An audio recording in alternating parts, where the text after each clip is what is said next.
ಇವತ್ತೊಂದು ಅತ್ಯಂತ ಸಂತೃಪ್ತಿಯ ದಿನ. ಪ್ರತಿಯೊಬ್ಬರು ಕೂಡ ಕಾಯ್ತಾ ಇದ್ದಂತಹ ಬ್ರಹ್ಮ ಕಲಶೋತ್ಸವ, ಕಾಪು ಅಮ್ಮನ ಬ್ರಹ್ಮ ಕಲಶೋತ್ಸವ. ಇದೀಗ ನಾವು ಪಾಕಶಾಲೆಯಲ್ಲಿದ್ದೇವೆ. ಮಂಜುನಾಥ ಹೆಬ್ಬಾರರ ಸಂತೃಪ್ತಿ, ಅವರ ತಂಡ ಹೇಗಿದೆ ಅಂತ ಅವ್ರ ಹತ್ರ ಕೇಳೋಣ. ನಮಸ್ಕಾರ. ಕಳೆದ 9 ದಿನದಿಂದ ಈ ಒಂದು ಸಂತರ್ಪಣೆಗೆ ತಯಾರಿ ಮಾಡ್ತಾ ಇದ್ದೇವೆ. 9 ದಿನದಿಂದ ದಿನಕ್ಕೆ ಕಂಡಪಟ್ಟ ಜನ ಬರ್ತಾ ಇದ್ದಾರೆ. ಇವತ್ತು ಸಾಧಾರಣ 1 ಲಕ್ಷ ಜನ ಸೇರುವ ಅಂದಾಜಿದೆ. ಆ ಕಡೆಯ ದಿನ 1 ಲಕ್ಷ. ಇದಕ್ಕೆ ಪಲ್ಲ ಹೇಳ್ತಾರೆ. ಪಲ್ಲ ಹೇಳಿದರೆ ಇದರಲ್ಲಿ ನಿನ್ನೆ ರಾತ್ರಿಯಿಂದಲೇ ಅಡುಗೆ ವ್ಯವಸ್ಥೆ ಪ್ರಾರಂಭ ಆಗಿದೆ. ಇದರಲ್ಲಿ ಸಾಧಾರಣ ಒಂದು 50 ಕ್ವಿಂಟಲ್ ಅನ್ನ ಹಿಡಿತದೆ. 50 ಕ್ವಿಂಟಲ್? ಹೌದು, ಒಂದು 50ರಿಂದ 60 ಸಾವಿರ ಜನಕ್ಕೆ ಇದರಲ್ಲಿ ಅನ್ನದ ವ್ಯವಸ್ಥೆ ಇದೆ.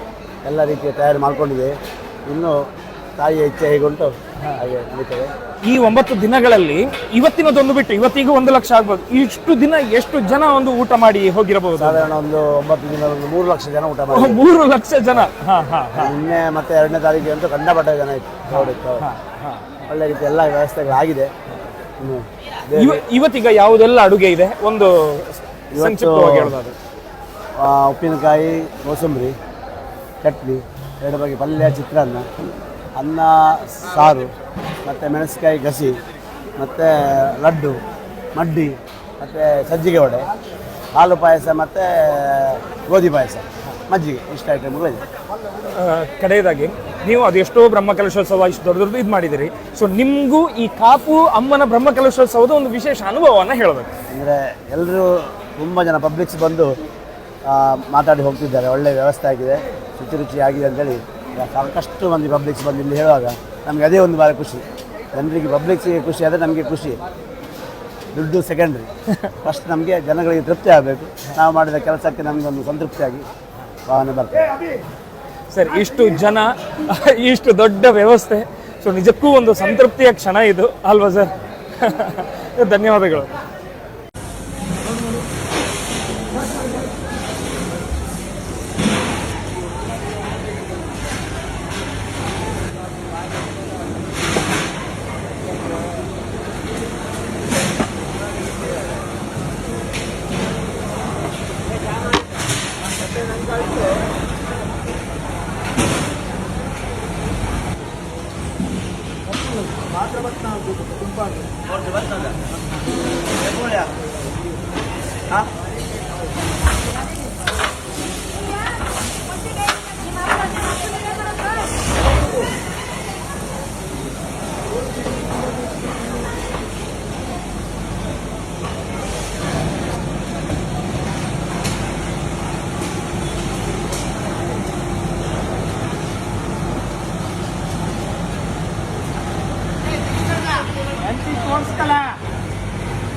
ನಮ್ಮ ಗುಡಿಯಲ್ಲ ಅರ್ಧದ್ದು.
Jadi bersama nanti kan apa?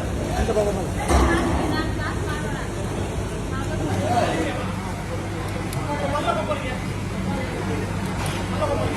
Oh, ini.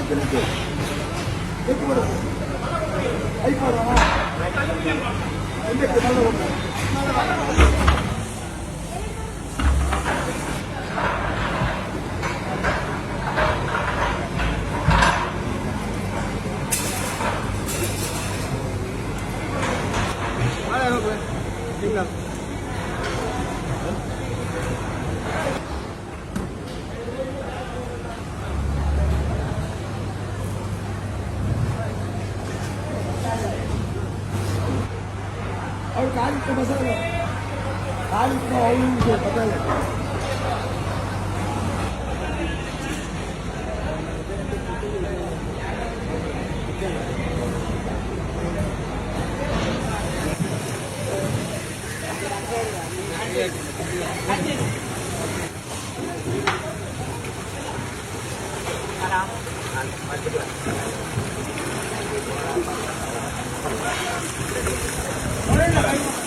ಒಳಗೆ ಹೋಗ್ಲಿ ನೀನ್ ಬೇಕಾದ್ರೆ ಬುಕ್ಕಿಯಲ್ಲಿ ಗೊತ್ತಿದ್ದೆ ಅವನ್ನೇ